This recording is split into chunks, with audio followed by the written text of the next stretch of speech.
Namaskar. My name is Vikas Agrawal and I am the founder of Altport. Alt is your alternate and Port is your portfolio management services. And some of you have been following us might be aware of the fact that at Altport, we organize these knowledge-based sessions. And the whole idea of organizing these shows is to educate and empower the investor community as a whole. So now that we are emerging as one of the largest platform for investing in alternates, we do reach out to industry experts, and therefore we call this show as Ask the Expert Show. And in that, we reach out to these industry experts and try and read their mind, try and understand how do they construct the portfolio, how are they generating an additional alpha, and share their investment philosophy with all of you. So with me, I have someone very special, very dear to me, Aditya. First of all, thank you so much, Aditya, for taking the time out and joining this and agreed to do this for all our investors. My pleasure, Vikas. Right? Thank you so much for having me. Thank you. So Aditya brings about more than 2 decades of rich experience when it comes to investing in capital markets, more particularly equities. And before becoming the fund manager, he was on the other side of the table and he understands the entire pharmaceutical as an industry, also healthcare. I would say that he's pro or expert in healthcare. So he has recently taken over as chief investment officer at Incred Asset Management Company. AMC is a separate vertical altogether within the Incred group, and he heads the entire investment team. And under his able guidance, now he's got 3 different schemes at Incred. So one is, of course, the healthcare, and that is one of the flagship products, and it has been into existence for more than now 4.5, 5 years. 5.5 years. 5.5 years with stellar performance. And at the same time, they also have one more multi-cap fund and mid and small cap PMS. All these 3 PMSs are overlooked by Aditya now. So today, Aditya, we're going to read your mind and understand. सबसे पहला मेरा question ये है कि market क्या लगता है? So let's start from there and then probably we'll. Absolutely. Her fund manager से पहला क्वेश्चन यही होता है. जी. Next, look, मार्केट पे व्यू थोड़ा सा अभी नेगेटिव सही है. And I'll tell you why. 2 things have happened. Okay. पहला, रुपी has depreciated. So रुपी जो अपना मान ली 83, 84 रुपीस था before the war started. अभी वो 94, 95, 96 चल रहा है. So that's about a 10-12% depreciation. जी. दूसरा पर्सपेक्टिव यहाँ पे है ऑयल. ऑयल बिफोर वॉर $60 का था. आज अब आफ्टर ये पीस वीस अनाउंस होने के बाद भी, ट्रूस अनाउंस होने के बाद भी, आज भी ऑयल का प्राइस है $72 अ बैरल. 72. सो 20% ऑयल ऊपर चला गया है, 10% रुपी नीचे चला गया है. तो आपका जो ऑयल ड्रिवन डेफिसिट है उस पर 30% का इम्पैक्ट है, बिकॉज आप ऑयल डॉलर में खरीदते हो, रुपये में नहीं खरीदते. So what this will happen, what this will result in Vikas is this will and up making India import inflation. हम जब ऑयल खरीदेंगे महंगे में, बिकॉज डॉलर महंगा हो गया और ऑयल का प्राइस भी ऊपर है, तो वो ऑयल का जो हायर प्राइस है वो पूरी इकोनॉमी को हिट करेगा. So it will basically create inflation in the economy. Okay. Now the problem with inflation is that 70 से 80% अपना जो ये लिस्टेड यूनिवर्स है ना, BSE 500 या निफ्टी 50, इनमें जो 70-80% कंपनीज है, इनको आप अगर पास्ट हिस्टोरिकल साइकिल्स में देखोगे, इन्फ्लेशनरी साइकिल्स में, तो जब भी इन्फ्लेशन आता है ना, 70-80% of these companies have to choose between margin and growth. ना वो चॉइस क्यों करना पड़ता है? अगर इन्फ्लेशन आया आपके रॉ मटेरियल कॉस्ट में और आपने वो रॉ मटेरियल कॉस्ट का इम्पैक्ट कस्टमर को पास ऑन कर दिया, तो आपका एंड प्राइस बढ़ा दिया आपने, तो आप ऐसे सेक्टर में, आप ऐसे बिजनेस में हो कि जहां प्राइस बढ़ता है अगर, तो आपकी डिमांड कोलैप्स हो जाती है. So you have protected your margins by increasing the price, but you have killed your demand और you have hurt your demand because your prices have gone up. Yeah. Right? And your demand is price sensitive. For example, auto as an industry.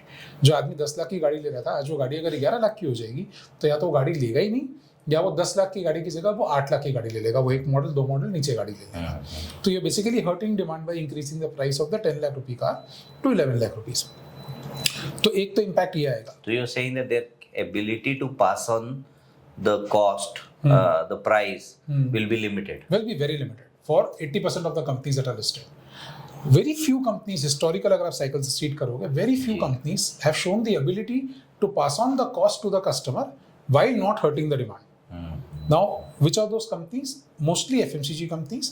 वो लोग क्या करते हैं, 5 ग्राम का packet को 4 ग्राम कर देंगे, दाम 10 रुपए रखेंगे, बट वो 5 ग्राम की पैकेट 4 ग्राम की हो जाएगी. तो उससे आपका कस्टमर को प्राइस इन्फ्लेशन फील नहीं होता, तो सेल्स चलती रहती है. सेकेंड आता है हेल्थ केयर. हेल्थ केयर में क्या है कि जो डिमांड आता है वो डिमांड प्राइस सेंसिटिव नहीं होता है. आपको अगर डॉक्टर ने बोल दिया कि पाँव का एक्सरे कराना है, तो आप जाके ये नहीं चेक करोगे कि वो एक्सरे कितने का है, आप वो एक्सरे कराओगे क्योंकि डॉक्टर ने बोला वो कराना है। अब वो 300 का होगा तो भी कराओगे, 350 का होगा तो भी कराओगे, उससे फर्क नहीं पड़ेगा आपको। आपको हॉस्पिटल में बोल दिया गया है कि आपकी हार्ट की सर्जरी होनी है, तो हार्ट की सर्जरी होनी है, आप जाके इंटरेस्ट रेट नहीं चेक करने वाले, आप इन्फ्लेशन नहीं चेक करने वाले, वो हार्ट की सर्जरी होगी। तो ये जो एक सेक्टर है ना, ये बहुत प्राइस इनसेंसिटिव है, इसका डिमांड जो है बहुत प्राइस इनइलास्टिक है।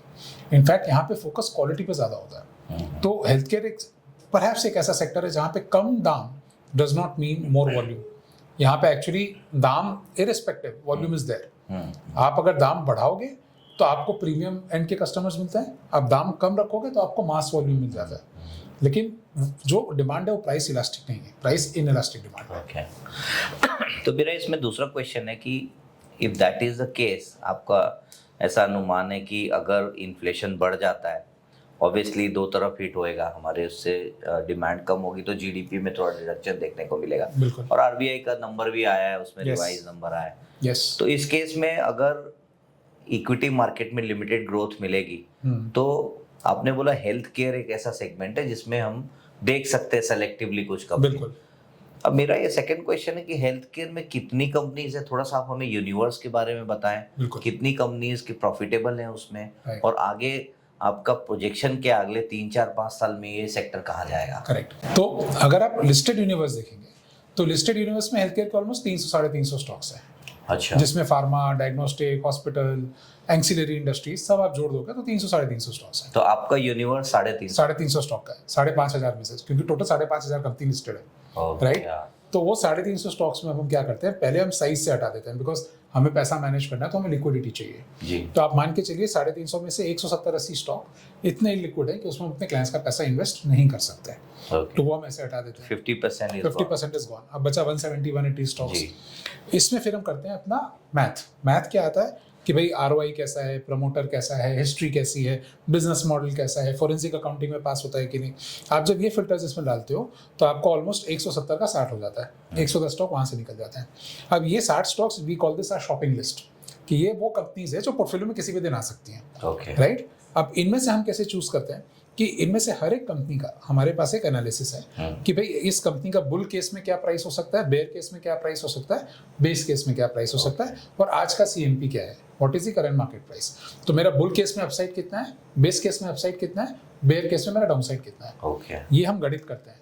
जब हम ये गणित करते हैं तो मानो बेयर केस में डाउनसाइड आया 10%, बुल केस में अपसाइड आया 100%, तो मेरा रिस्क रिवॉर्ड रेशियो 10:1, क्योंकि बुल केस में I make 100%, worst case I lose 10%, तो मेरा रिस्क रिवॉर्ड 10:1 हो गया। वैसे ही अब ये जो 60 कंपनीज है इनका भी रिस्क रिवॉर्ड रेशियो सबका निकाल देता है। तो जो भी टॉप 15, 16, 17 कंपनी होगी रिस्क रिवॉर्ड बेसिस पे, that make it to the portfolio. उसके नीचे जो कंपनीज हैं वो वॉच लिस्ट पे हैं, but they are not a part of the portfolio. हम ये भी क्लियर है कि जस्ट लाइक म्यूचुअल फंड्स, जो फार्मा हेल्थ केयर के म्यूचुअल फंड्स भी हैं, वो 40, 50, 70 स्टॉक के पोर्टफोलियो चलाता है। We are not going to do that. We are very clear. We are a PMS outfit. We are an AIF outfit. We are trying to create a portfolio which is more suited for HNIs, family offices, UHNIs, and we don't believe that we want a 60-70 stock portfolio for them. We believe it is more like a 15 to 20 stock portfolio that they are happy with in terms of sizing. तो हम लोग generally उस number of stocks पे रहते हैं। सो आदित्य जी, आपने family office की बात की, तो आपके पास एक फोकस पोर्टफोलियो भी है इसका। बिल्कुल। तो ये ओपन है, मतलब as a client can I join that? Yes. So focused portfolio का जेनेसिस है बहुत प्यारा सा। जुलाई 2023 में मैं एक फैमिली ऑफिस से मिला। वो फैमिली ऑफिस की टोटल नेटवर्थ 2000 करोड़ थी। उन्होंने बोला, Aditya, I am going to give you 30 crore of my 2000 crore, which is 1.5% of my portfolio. Now उस टाइम पे मेरा नॉर्मल पोर्टफोलियो लाइव था, तो जो नॉर्मल पोर्टफोलियो था उसमें 16 स्टॉक्स थे। तो मैंने उनको बोला कि सर आप पैसा दे रहे हो तो मैं नॉर्मल पोर्टफोलियो में डालूंगा। तो उन्होंने कहा नहीं, मुझे 1.5% में ना 15-16 स्टॉक नहीं चाहिए, क्योंकि मेरा वेल्थ का तो 1.5% ही है ना। तो मुझे उसमें 15-16 स्टॉक नहीं चाहिए। Can you give me your best 5-6 stocks? तो मैंने उनके लिए अलग से फिर एक स्कीम लॉन्च करी जिनका हमने नाम रखा फोकस्ड हेल्थ केयर, और उसमें हमने ये 15-16 स्टॉक की जगह 5-6 स्टॉक, जो बेस्ट हमारे 5-6 पिक्स थे, उनको खरीदा। And so this is very important. Yes. That some of our investors who are maybe listening to us for the first time may not be familiar with the fact that if you create a concentrated portfolio or you pick up the high conviction ideas, obviously you tend to beat the benchmark even more significantly, and आपके focus और normal portfolio में मैंने होते हुए देखा है। तो ये एक बहुत इंपॉर्टेंट एस्पेक्ट है, तो मैं चाहता हूँ आप इस पे नोट करें। या आदित्य, आप बोल रहे हैं। तो इससे क्या हुआ कि अब वो क्लाइंट के कारण हमने पोर्टफोलियो लॉन्च किया, जी। बट उसके बाद हम जितने भी फैमिली ऑफिसेस से मिले हमने सबको दोनों ऑप्शन दिए कि आपके पास कॉन्सेंट्रेटेड वो फोकस पोर्टफोलियो भी है और आपके पास ये 17-16 स्टॉक पोर्टफोलियो भी है. Majority of the family offices actually chose the concentrated portfolio because they were of the same mindset कि मैंने 1.5%, 2%, 3% दिया है अपने वेल्थ का, तो उसमें मुझे ओवर डिवर्सिफिकेशन नहीं चाहिए. I want concentration, right. As a result क्या हुआ है विकास भाई कि लास्ट के सो ये focus portfolio is now live for almost 3 years. जुलाई 23 में लॉन्च हुआ था, हम जून 26 में बैठे हैं. 3 साल में फोकस पोर्टफोलियो का कैगर हमारा 37% है पोस्ट फीस एंड चार्जेस. मैंने देखा ना वो लगातार क्वार्टाइल 1 में आ रहा है. यस, तो 37% कैगर किया है फोकस ने, और वही 15-16 स्टॉक के पोर्टफोलियो का कैगर 28% के आसपास है. तो ये आपका कंसंट्रेशन का एक्स्ट्रा रिवॉर्ड है. ये 5-6 स्टॉक जो फोकस्ड में है वो नॉर्मल में भी हैं, बट उसके अलावा 10 स्टॉक और हैं. और यहाँ पे सिर्फ वो टॉप कन्विक्शन वाले 5-6 स्टॉक हैं. तो इसलिए because of higher concentration you obviously get higher reward, but there is higher risk also. So last के 6 महीने में फोकस पोर्टफोलियोज में भी डाउन 12% और नॉर्मल पोर्टफोलियोज डाउन 6%. तो वो दोनों तरफ है. डाउनसाइड भी वैसे. हाँ, डाउनसाइड भी वैसे ही है. तो फोकस्ड जब हम कोई भी क्लाइंट इन्वेस्ट करता है हम 2 रिक्वेस्ट करते हैं. एक तो you should not be a retail client. You should understand कि वोलेटिलिटी हाई रहेगी. Higher return comes because of higher volatility with high volatility, right? So number 1, you should not be a retail client. Number 2, your view needs to be minimum 3 years. क्योंकि अगर आप एक focus portfolio में आ रहे हो, it is possible कि 6 महीने कुछ पैसा ना बने और अचानक से 6 महीने में 30-40% रैली आ जाए. You don't know this things. तो इसलिए एक फोकस का क्लाइंट के लिए ये 2 क्राइटेरिया हम लोग ने रखा. तो इसमें क्वेश्चन है वेरी क्विकली आदित्य जी, इसमें बाइफरकेशन क्या होता है 6 में? आप माइंड में डालते हो कि कैप देखते हो या आप सिर्फ बॉटम अप भी करते हो? नहीं, this is pure bottom up. तो वही हम जैसे हमने आपको बताया 60 स्टॉक्स में हमने रिस्क रिवॉर्ड रेशियो निकाला. अब वो 60 स्टॉक्स में जो बेस्ट रिस्क रिवॉर्ड रेशियोज हैं 15-16 वो मेरे नॉर्मल पोर्टफोलियो में जा रहे हैं. बट 15-16 की जगह मैं सिर्फ टॉप 5 के 6 रिस्क रिवॉर्ड ले लूँ, वो मेरे फोकस में चले गए. अब इनका मैं साइजिंग कैसे करूंगा वो एक आर्ट अलग है. साइजिंग में भी मानो कोई एक स्टॉक है जिसका रिस्क रिवॉर्ड मेरा 20:1 है और अगला जो स्टॉक है उसका रिस्क रिवॉर्ड मेरा 10:1 है. तो नेसेसरी नहीं है कि जो 20:1 है उसका वेट डबल हो 10:1 से. हाँ, उसका वेट ज्यादा होगा 10:1 से, but I cannot have a portfolio where the top stock is जैसे 40% ऑफ द पोर्टफोलियो और 50% of the portfolio. That will not happen. तो within this 5-6 stocks generally weight maximum weight 25-30% जा सकता है एक स्टॉक और minimum weight 10% के आसपास होता है. So that's a beauty on the PMS structure, right? That you can create a portfolio with 5 stocks also. Absolutely, you cannot do this on an AIF. जैसे हमने अभी हेल्थ केयर का AIF भी launch किया. अच्छा, हेल्थ केयर का AIF, same product AIF platform पे launch किया. We are accepting money. In fact, we are doing the first close of the AIF. So that's an open-ended? Open-ended. Open-ended, same portfolio as a normal PMS. The only difference there will be normal PMS में भी there are a couple of stocks which are more than 10% weight. Now उसको मैं AIF में नहीं ले पाऊंगा. तो AIF में वो स्टॉक्स में लूंगा बट उनके वेटेजेस 9%, 9.5% पे रोक दूंगा. And therefore as a function of that I will need to have 2-3 more stocks in the AIF जिनमें में से थोड़ा वेट एलोकेट करना पड़ेगा. So my normal PMS is 15-16 stocks. My AIF might be 18-20 stocks. My focus PMS is 5-6 stocks which I just cannot replicate on an AIF.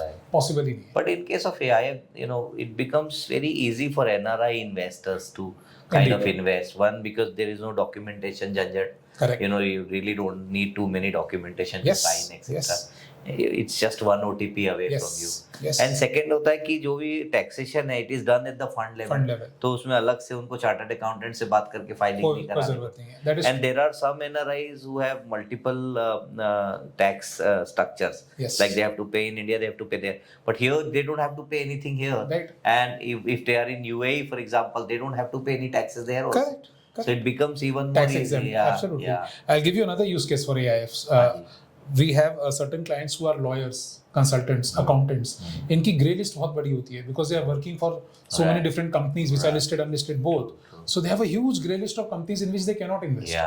But जब मैं PMS करूंगा तो उनके नाम पे डीमैट खुलता है. उनके नाम पे डीमैट खुलता है तो वो फिर they need to take permission. But अगर मैं AIF में उनका पैसा लूंगा तो उनके नाम पे AIF के यूनिट्स आते हैं. AIF के पीछे कौन सी कंपनीज है वो उनके नाम पे आती नहीं है, वो ट्रस्ट के नाम पे आती है. So that is compliant there also. That is another use case for the AIF. ये बहुत अच्छा है. तो आपके कोई प्लान्स है now that you are a chief investment officer, any plans for getting this product listed on the GIFT City also for NRI? We are working towards it. It might take time क्योंकि हमारे पास अभी तक GIFT City structure था ही नहीं. Now that you know I am there and we have hired a new CEO, we are working towards a GIFT City structure, but time लगेगा. We might take 6 to 12 months to get there. Okay.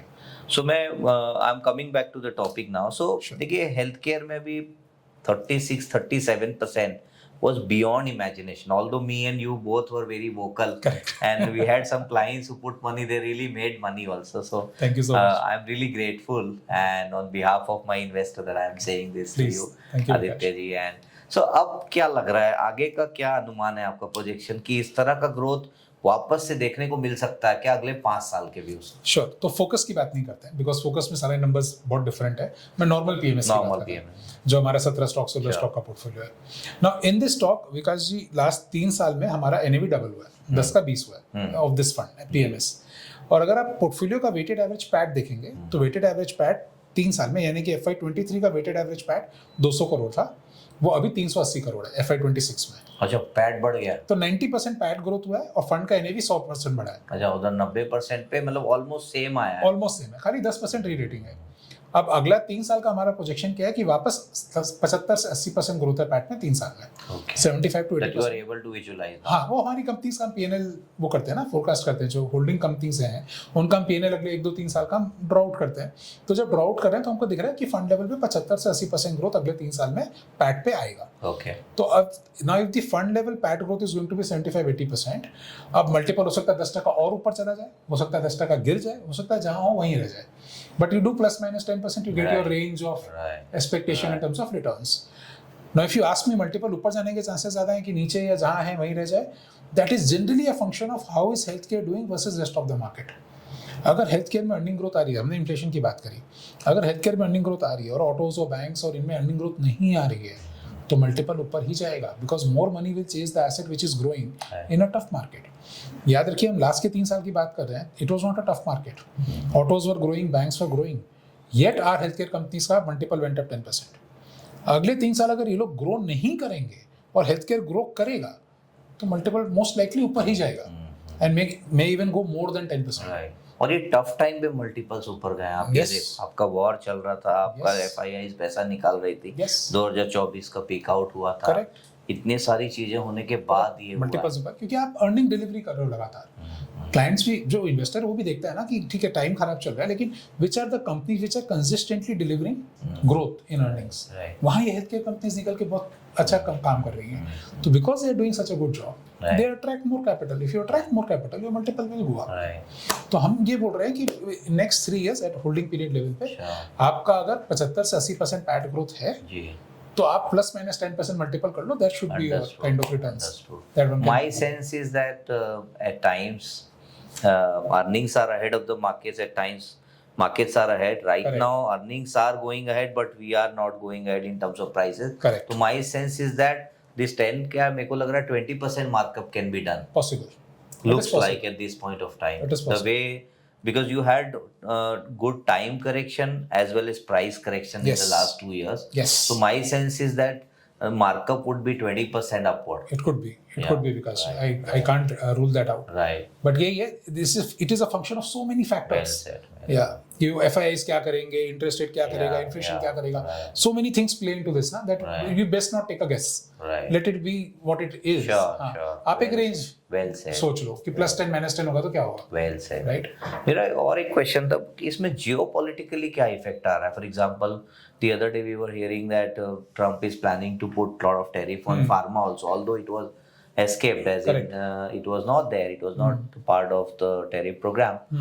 तो इसमें क्या फर्क पड़ेगा. दूसरा generic versus specific medicine को लेके क्या है. तीसरा छोटे छोटे क्वेश्चन है जो हमारे इन्वेस्टर्स के आते हैं हमें बिल्कुल. कि ये GLP-1 को लेके बहुत ज्यादा हल्ला हुआ, ये ओजेम्पिक वगैरह को, तो इंडियन कंपनीज को बेनिफिशियल है क्या. बिल्कुल. सो एक एक करके लेते हैं. सो पहले ट्रम्प का बात लेते हैं. हाँ. So look, Trump has always tried to tariff India and more specifically Indian pharmaceuticals. Right. But the point is कि वहाँ का लॉ अलाउ नहीं करता है. देयर आर सर्टेन लॉज वहाँ पे जो प्रोटेक्ट करते हैं industries where US is too dependent externally and it is a critical infrastructure industry. तो हेल्थ केयर को वहाँ पे क्रिटिकल इंफ्रास्ट्रक्चर में गिनता है. Health care as in pharmaceuticals को क्रिटिकल इंफ्रास्ट्रक्चर में गिनता है. तो ट्रम्प एक्चुअली नहीं कर पा रहा है टैरिफ क्योंकि वो एक लीगल नॉट है वहाँ पे. Now he's the president, he can undo the legal knot also. But even if he does that, Yeah. the companies that will be impacting most is companies which export to US a lot. So Yeah. for instance, Sun, Cipla, Lupin, Right. Biocon, Orbindo, These are Dr. generic Reddy's, हैं, yeah. ये सब generics हैं. इनका largest market ही US है. तो इनकी बहुत बड़ी वल्नरेबिलिटी है. कल को अगर ट्रम्प कुछ कर जाता है इस एंड पे तो हमारे पोर्टफोलियो में क्या हम इन कंपनीज को ओन ही नहीं करते. Okay. We don't own these companies in our portfolio, and these companies are almost 40% of the BSE Healthcare Index. Now, why don't we own them? Because इनका business ही commodity है. मैं आपको बताता हूँ what I mean by commodity. मानो US में एक patient है, उसको फीवर हो गया, Right. वो डॉक्टर के पास गया. डॉक्टर क्या बोलता है? Take paracetamol 500 mg. वो फार्मासिस्ट के पास जाता है, बोलता है give me paracetamol 500 mg. Pharmacist उसको बोलता है कि मेरे पास सन का, सिप्ला का, लुपिन का, कैडिला का, बायोकॉन का, आपको कौन सा चाहिए? वो क्या बोलेगा? Give me whatever is cheap, I don't care. Right. Now, whenever Vikash bhai, a product is sold purely the price of the product, that is the definition of a commodity. Yeah. Yeah. Now, in a commodity, manufacturer का पैसा कब बनता है? जब demand 100 और supply 90 हो, 95 हो, तब मैन्युफैक्चरर का पैसा बनता है. या फिर मार्जिन ज्यादा हो, दोनों. या फिर मार्जिन भी तभी ज्यादा होंगे जब supply will be less than demand, है ना?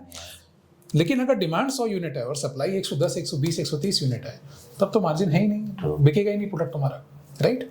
अभी 10 साल से आप देखो ये सन, सिप्ला, रेड्डी, लुपिन, बायोकॉन, इनके स्टॉक प्राइसेस देखो आप 10 साल से. इनका 10 year stock price CAGR is between 2 and 7%. 10 साल अगर आपने पकड़ के बैठा स्टॉक को, तो भी आपने एफडी का रिटर्न नहीं बनाया. Right. क्यों? क्योंकि इनका जो टारगेट मार्केट है वो कमोडिटी है और उस कमोडिटी मार्केट में ओवर सप्लाई है. तो इनको पैसा ही नहीं बनाने मिल रहा है. Right. तो इसलिए हम इनमें इन्वेस्ट नहीं करते हैं. हम कहाँ इन्वेस्ट करते हैं? हम ब्रांडेड जेनरिक में इन्वेस्ट करते हैं. वो हो गए companies like Torrent, Mankind, Alkem, जिनका मेजर मार्केट इंडिया है. इंडिया में सेम पेशेंट का एग्जांपल ले लो, उसको फीवर हुआ, वो डॉक्टर के पास गया, doctor doesn't write paracetamol, he writes Crocin, he writes Calpol, he writes Dolo. अब आप जाते हो फार्मेसी में, आप बोलते हो मुझे give me Dolo, give me Crocin, आप दाम पूछते हो क्या? नहीं, it doesn't matter to you what the price is. What is more important, that is Dolo और इट्स क्रोसिन. Right. सो ऐसे बिजनेस में हम इन्वेस्ट करना चाहते हैं जहाँ कस्टमर दाम ही नहीं पूछता है. नाउ इन दैट कॉन्टेक्स्ट जो आप सवाल पूछ रहे थे, जेनेरिक्स में ट्रम्प का टैरिफ आ सकता है. Okay. He is trying, but there is a legal knot there. So whether he'll be able to do it or not, I don't know. Only time will tell. Only time will tell. But we are not invested in that space because वो space anyways पैसा नहीं बनाता. Without the tariff also वो space पैसा नहीं बना रहा है. Okay. For the investors. हम इन्वेस्ट करते हैं ब्रांडेड जेनरिक्स में, जहाँ पे प्राइसिंग पावर भी है, तो इन्फ्लेशन बढ़ेगा और डोलो का दाम अगर मैंने 34 से 37 रुपए कर दिया, आपको पता ही नहीं चलेगा. Right. क्योंकि आपको आज ही नहीं पता कि डोलो का दाम 34 रुपए है. तो जब वो 37 हो जाएगा तो भी नहीं पता चलने वाला आपको. Right. तो मैंने तो आपको पास ऑन कर दिया inflation and you don't even realise कि मैंने पास ऑन कर दिया आपको इन्फ्लेशन. अब GLP-1 पे आता है. GLP-1 is a ideally a diabetes drug. As a side effect of diabetes treatment, it causes weight loss, and which now many people are getting fascinated. Yeah. अब प्रॉब्लम क्या है फार्मा में कि अगर आप GLP-1 एज एन अपॉर्चुनिटी देखोगे, बहुत बड़ी दिखती है in terms of volumes, Yeah. Significant opportunity. True. लेकिन अगर आप ये देखते हो कि कितने प्लेयर इस अपॉर्चुनिटी को चेस कर रहे हैं, यू विल फाइंड इंडिया से ही 50-60 प्लेयर हैं. Then there is a bunch of 30-40 Chinese players, then there are Europeans, then there are Americans. मुझे लगता नहीं है इतना बड़ा मार्केट है जितने प्लेयर्स घुस गए इसमें Already. तो मैंने क्या किया, see everybody goes and speaks to the guys who are talking about GLP-1. तो मैं भी गया, उनसे बात किया. हाँ, एवरीबडी इज वेरी बुलिश, अरे इतना बड़ा टारगेट मार्केट, इतने सारे लोग, इतना ओबेसिटी, ये वो, मार्केट बहुत बड़ा है. सबकी एक ही कहानी. ठीक है. फिर मैं 2-3 ऐसी कंपनी से मिला जो GLP-1 नहीं कर रहे. Okay. मैंने बोला भाई तू क्यों नहीं कर रहा है जब सब कर रहे हैं?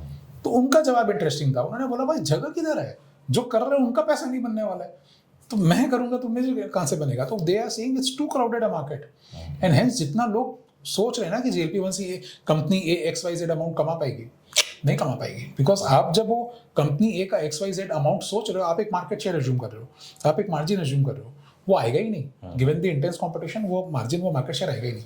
सो how are we playing GLP-1? GLP-1 खेलने के 4 तरीके हैं. या तो आप मार्केटियर को पकड़ो जो एंड प्रोडक्ट बेचेगा, या आप मैन्युफैक्चरर को पकड़ो जो एंड प्रोडक्ट बनाएगा, या आप रॉ मटेरियल सप्लायर को पकड़ो जो रॉ मटेरियल बेचेगा, या आप एंक्सिलरी वाले को पकड़ो. एंक्सिलरी कौन हो गया? जो पेन्स बनाएगा या सिरिंजेस बनाएगा जिसमें GLP-1 जाएगी. राइट. तो हमने मार्केटियर को पकड़ा हुआ है. GLP-1 में अभी इंडिया में largest market share Torrent pharma का है. Okay. और हमारे पोर्टफोलियो में टोरेंट फार्मा है. Okay. तो हमने मार्केटियर को पकड़ लिया. मैन्युफैक्चरिंग में हम नहीं खेलना चाहते. Too many players, too crowded, bargaining power नहीं है इनके पास. फिर हमने डायग्नोस्टिक के थ्रू खेला है. अभी वेरी वेरी इंटरेस्टिंगली विकास भाई, GLP-1 is a hormonal, it brings hormonal changes to your body. Right. So जब आप वेट लॉस कर रहे हो through GLP-1, yes you are losing weight, but your body is going through changes, which means पहले कुछ ऐसे diseases होंगी जो आपके बॉडी को इम्पैक्ट नहीं कर रही थी या आपकी बॉडी को डिजीज कैच नहीं कर रही थी because of a certain hormonal mix of your body. Now that your hormonal mix is changing, now your body is suddenly vulnerable to those diseases which earlier it was not vulnerable to. So while you take GLP-1, it is very important for you as a patient to ensure that every 3 months, 6 months or 1 month you go to a diagnostic lab and keep a check on your body कि मेरे को कोई और ऐसा disease तो नहीं आ रहा. हाँ, मोटापा कम हो रहा है मेरा, बट कहीं मैं डायबिटिक तो नहीं हो जा रहा, कहीं मैं एस्थमेटिक तो नहीं हो जा रहा, कहीं मैं गंजा तो नहीं हो रहा. तो ये सब चीज़ों को आपको चेक करते रहना पड़ेगा क्योंकि आपका हार्मोनल मिक्स चेंज हो रहा है. तो now your body will open up to new diseases which earlier it was not open up to. तो हम लोग डायग्नोस्टिक्स के थ्रू भी GLP-1 खेल रहे हैं क्योंकि डायग्नोस्टिक का वॉल्यूम बढ़ेगा GLP-1 के कारण. तो we are playing on two ends, diagnostics and marketers. बीच का जो पूरा वैल्यू चेन है वो हमारे हिसाब से बहुत ओवरक्राउडेड है. Okay. We are not playing that. Oh, thanks for clarifying a lot of doubts. Because when I talk to my clients, I keep getting this. Sure. The other thing is, Aditya, you mentioned very, very categorically कि आगे चल के hospital का धंधा बड़ा हो जाएगा. Yes. 4-5 साल में क्या हुआ, आप थोड़ा उसके नजर डाल सकते हैं. डेफिनेटली.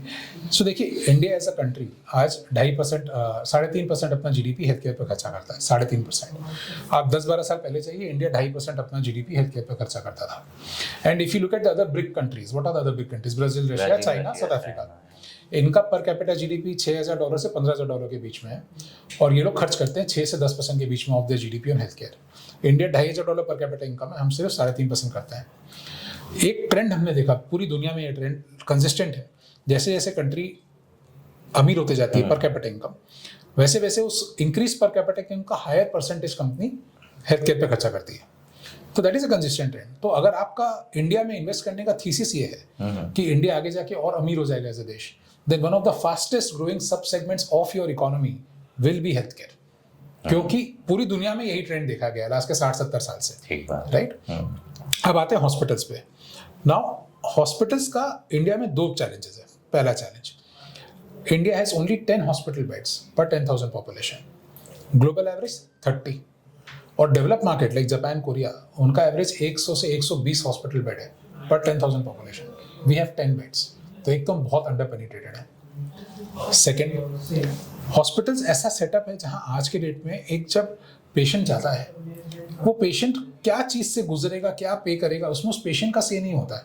वो हॉस्पिटल डिक्टेट करता है आपका क्या इलाज होगा, कितना खर्चा आएगा, कितने दिन. वहाँ पे कोई नेगोशिएशन नहीं होता. कोई नेगोशिएशन नहीं है. राइट. आप तो बस ये चाहते हो कि आप अच्छा हो जाओ और आप घर वापस साउंड एंड सेफ पहुंचो. That is your only interest and your trust lies with the doctor and the hospital. Right. So that is how the business is conducted. So last के 5 साल से आप देखेंगे all hospital stocks have become multi-baggers, but not because they've done anything different. Because people have started noticing that these companies don't get a recession. These companies don't go through a inflation cycle. Right.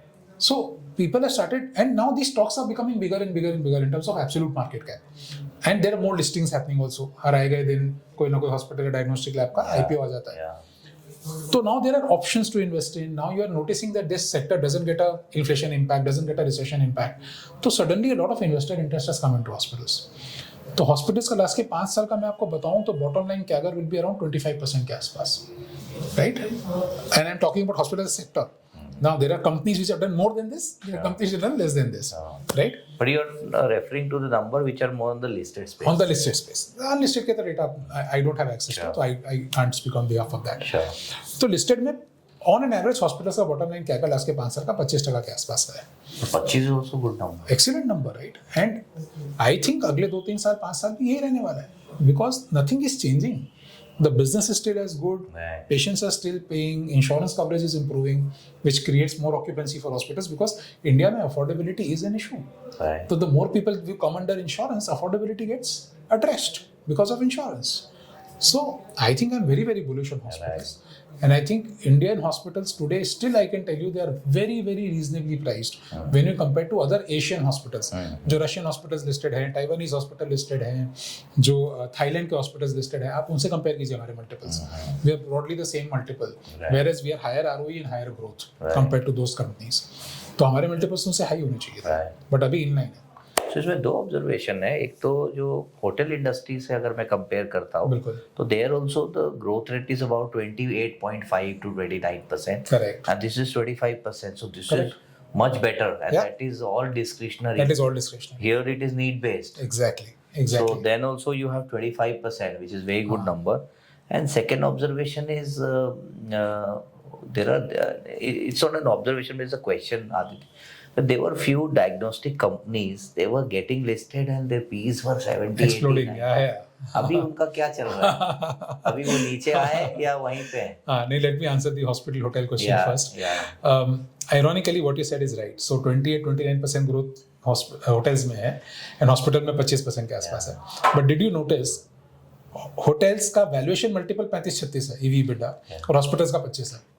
Oh, that I didn't know. जबकि hotel discretionary है, Yeah. Hospital non discretionary है. Hotel recession proof नहीं है, नहीं. Hospital recession proof है. Hotel inflation proof भी नहीं है, हॉस्पिटल रिसेशन प्रूफ है और इन्फ्लेशन प्रूफ भी है. तो you can see the arbitrage in the quality of the business model in the multiple that the businesses are trading at. So that is the hospital hotel.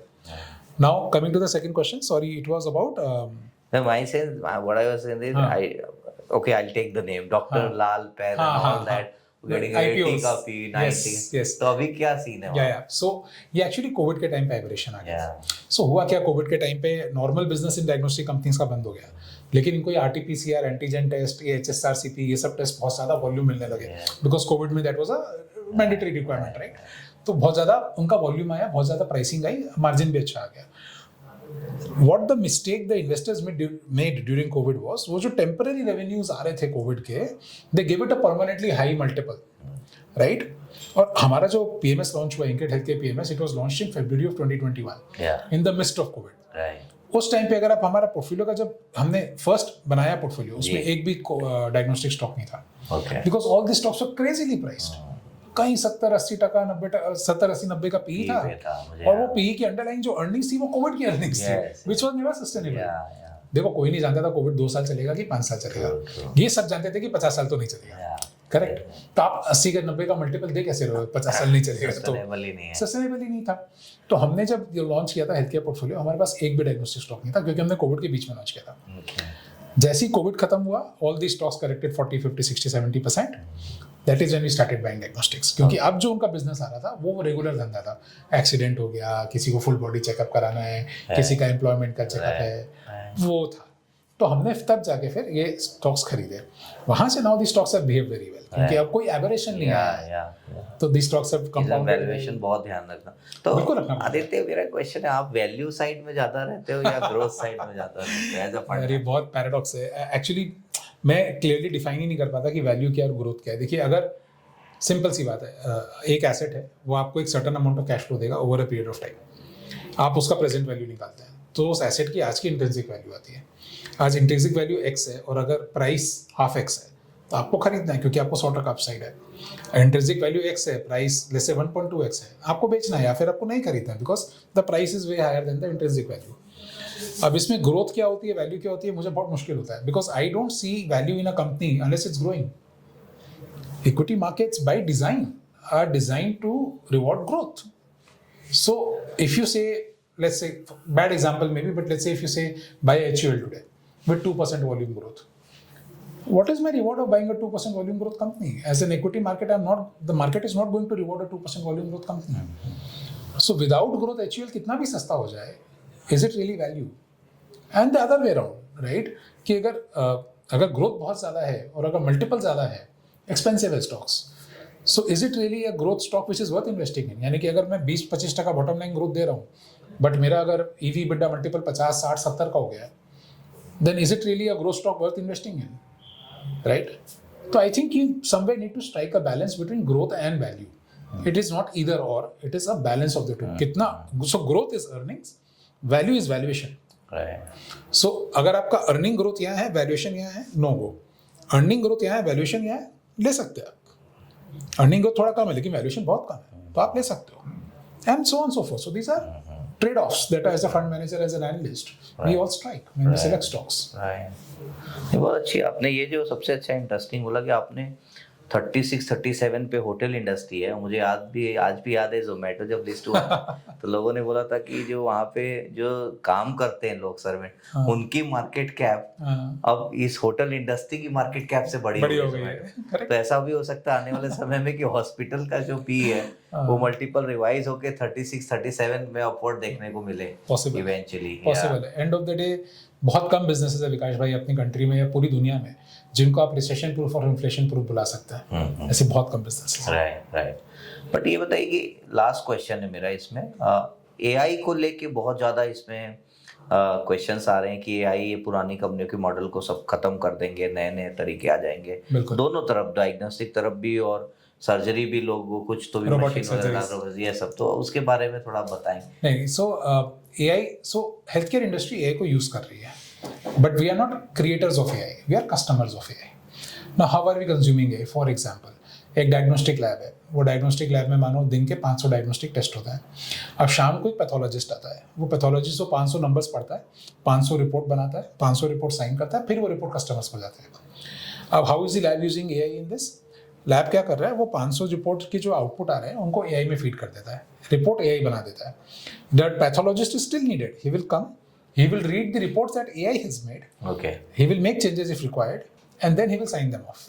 But पहले अगर वो pathologist मेरे दुकान में 5 घंटा बैठता था फॉर दोस 500 रिपोर्ट्स, अब वो मेरे दुकान में 2 घंटा बैठता है, तो मुझे उसको 5 घंटा की जगह 2 घंटे के पैसे देने हैं। तो that is how I am saving capital, cost effective. Secondly क्या है ना, हेल्थ केयर में प्रॉब्लम ये है कि you cannot be 99% right, you have to be 100% right.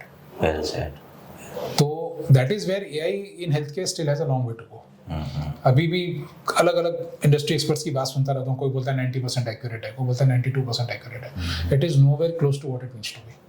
92% accurate is not good, it's actually very bad, क्योंकि आप 100 में से 8 पेशेंट को मार रहे हो।